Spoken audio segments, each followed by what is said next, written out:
Assalamu alaikum. I am Mr. Rahman. Today we talk about the geography and its contents. First of all, we want to talk about the geography and its definition. What is geography? Geography is the study of Earth and its features, its inhabitants, and its phenomena. And now we move on the phenomena, features, and what is Earth.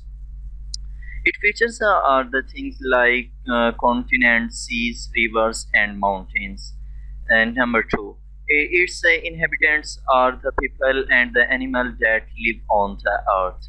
And number three, what is the phenomena? The phenomena are the things that person like tides, winds, and earthquakes.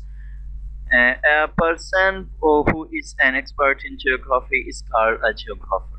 So we see in this lecture what is geography and its contents, inhabitants, and phenomena, and what is geographer. I sure that you must like my video and comment and share with. For more videos and updates, subscribe my channel.